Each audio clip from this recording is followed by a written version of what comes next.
In this video, I'm making a timber katana out of some of the most expensive and rarest materials I could find at the time, including black ebony timber, Australian abalone, mother of pearl, brass, mulberry timber, crushed Australian opal, gold leaf, blue fluorescent epoxy, Australian bloodwood for the sharp edge of the blade, diamonds, and 6 coins minted in the years my family members were born. This project is stunning. It was a lot of fun, and I'd really appreciate if you sit back and watch the whole thing. To start with, I cut 3 timber veneers, 2 out of ebony and 1 out of bloodwood. These veneers will make up the blade of the katana.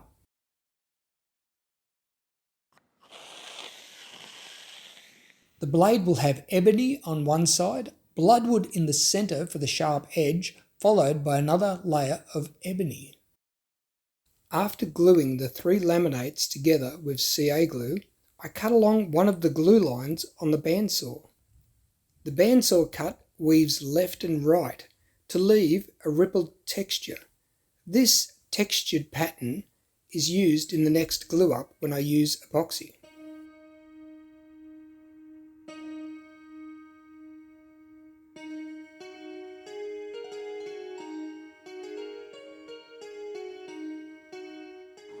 As you saw before, I've added all these little 1mm by 1mm square pieces of timber to stop the 2 laminates actually pressing together too closely and pushing all the glue out, because I want about a 1mm glue line, and I've created a pond with tape as well.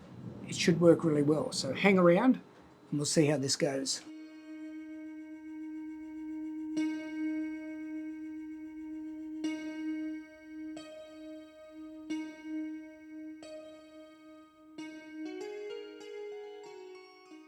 After the first epoxy glue up hardened, I cut the second CA glue line apart and repeated the blue epoxy glue up on that side.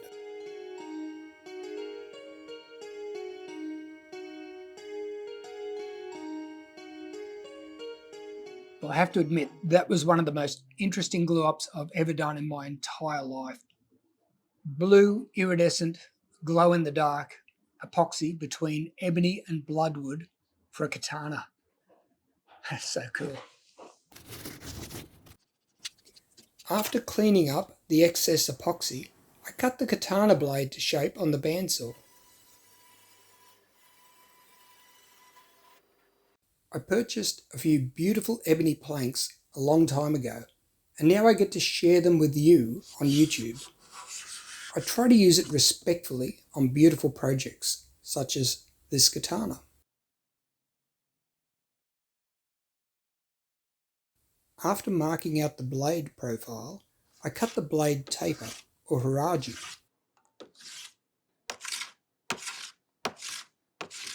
Large air pockets were filled with epoxy, then trimmed with a sharp chisel.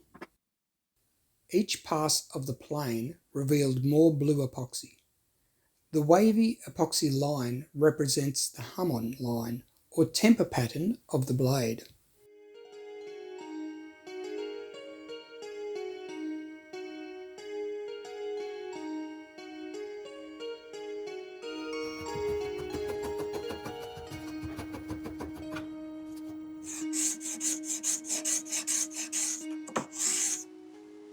During the katana build, I visited a nearby rainforest to see the world's largest Australian bloodwood tree.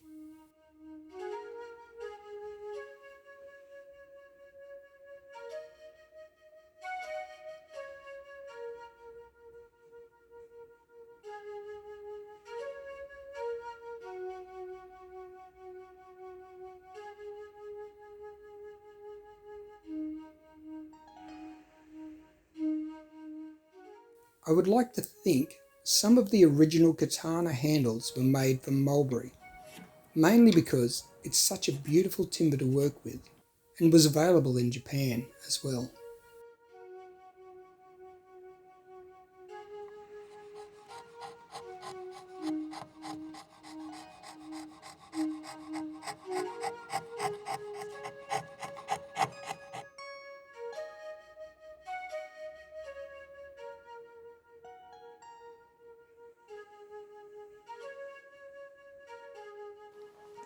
The katana build is progressing really well, and I just glued up the handle, or the scar or suka, depending how you pronounce it. I've heard both on the internet, but it's basically the handle of the katana. And I've made this out of mulberry. It's a beautiful timber, very crisp, good to work with. But the test is, does the tang of the blade fit neatly in the mulberry handle now? Hear that clunk? That means that the tang went all the way back and engaged the bottom or the recess of the scar. I love it.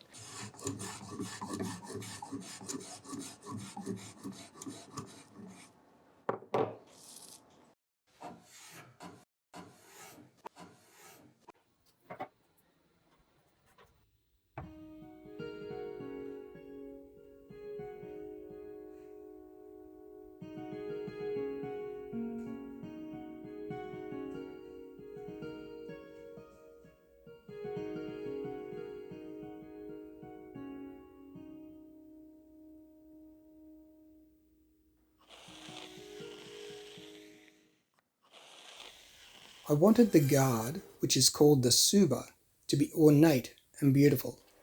So I cut a groove in the edge and filled it with crushed opal.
The cutout pattern on the suba looks a bit like a wagon wheel, but I believe it represents the sun, or rays of the sun.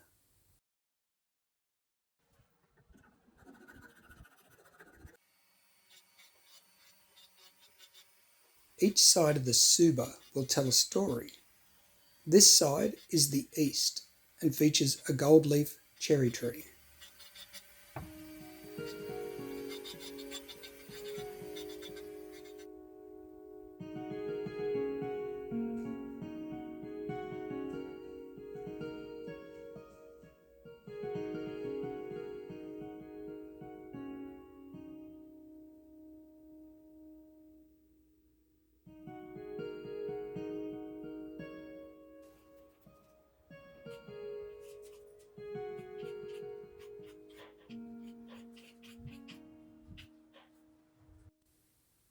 Here I'm using a hollow tip clockmaker's punch to make the cherry blossom shapes in the suba.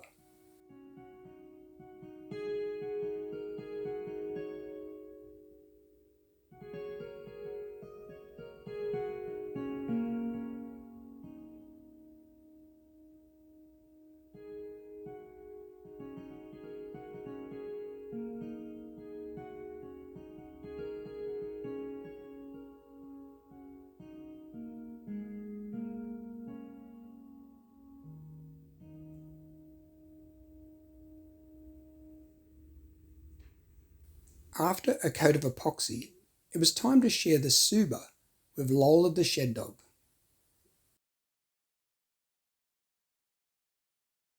Smile at the camera, or don't smile at the camera.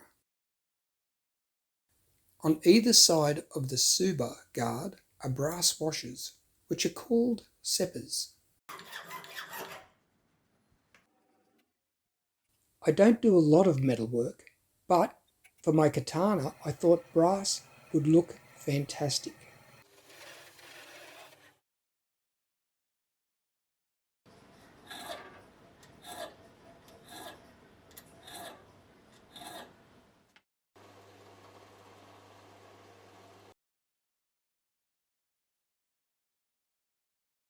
After polishing the seppers, I cut a shoulder into the tang of the blade.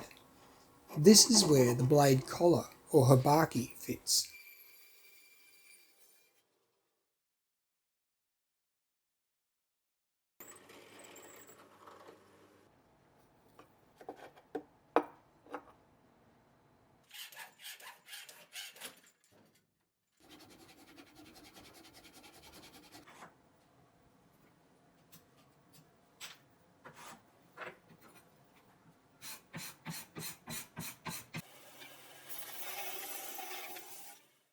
I used brass for the seppers and the habaki for two reasons.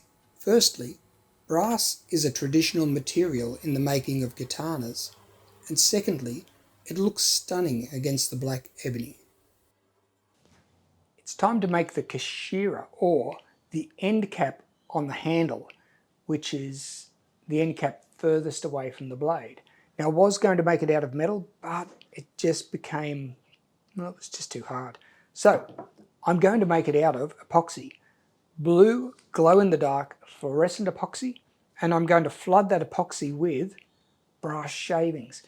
And I'm assuming that the brass will sink to the bottom of the mould, so I will end up with a light blue going through to a brass, heavy brass looking end cap or kashira for the end of the scar.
On the blade end of the scar or handle is another cap, which is normally made from metal. However, to balance the appearance of the handle, I used fluorescent epoxy and brass filings again.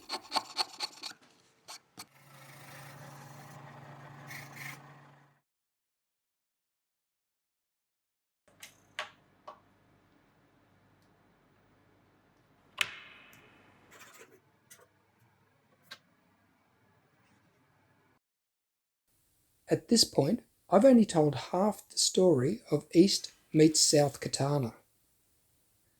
Earlier, I added a gold leaf cherry tree to represent the East, and now I'm adding the Southern Cross star constellation to represent the South.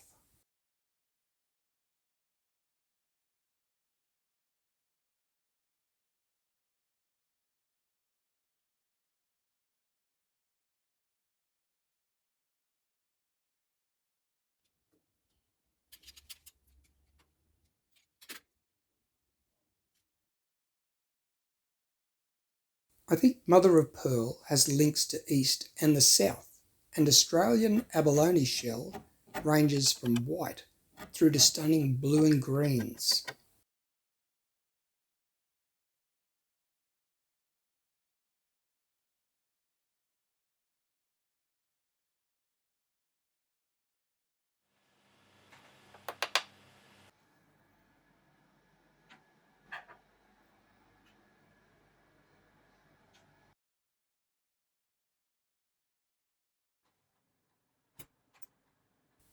Some of the most valuable katanas are more than 1,000 years old and are passed down to each generation of a family. I hope this katana will belong to my family for many generations. And here I'm adding Australian coins minted in the years my family members were born.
The mother of pearl sits higher than the mulberry timber. I did this so the wrap or scar ito would be level with the face of the mother of pearl on the handle. There are many ways to wrap a katana handle, and this is my version. It highlights the mother of pearl while still displaying the mulberry timber handle.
Katanas are held together with a small pin. The pin is called a makugi. Traditionally, katanas came apart for repair and cleaning. I tried to replicate some of the traditional parts of a katana while blending in a modern Australian design. Overall, my East meets South katana is unique and fairly ornate.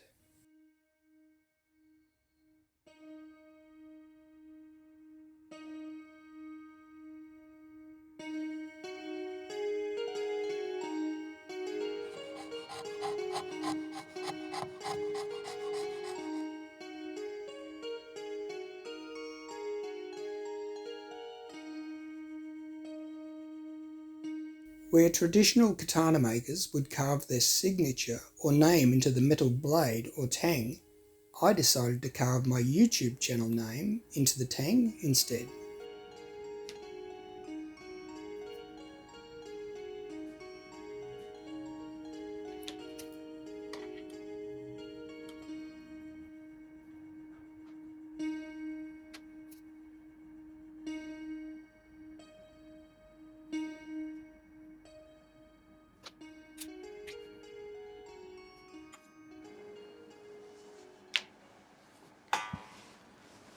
Okay, I think that's it. Gold leaf is so tricky. It wants to stick to everything except what it should stick to. Maybe I'm doing it wrong, but that's what the internet tells me to do. And this is my logo, one-handed maker in Japanese. Once again, as the internet told me, but it's looking good.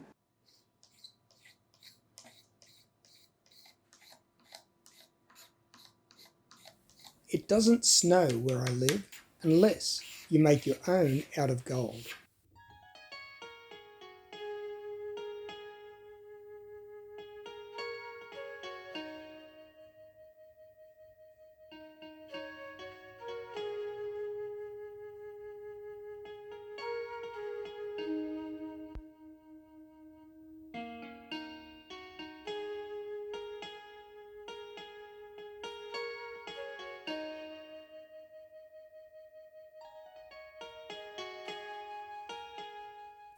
I'd really like to know in the comments if you've seen a more beautiful timber katana.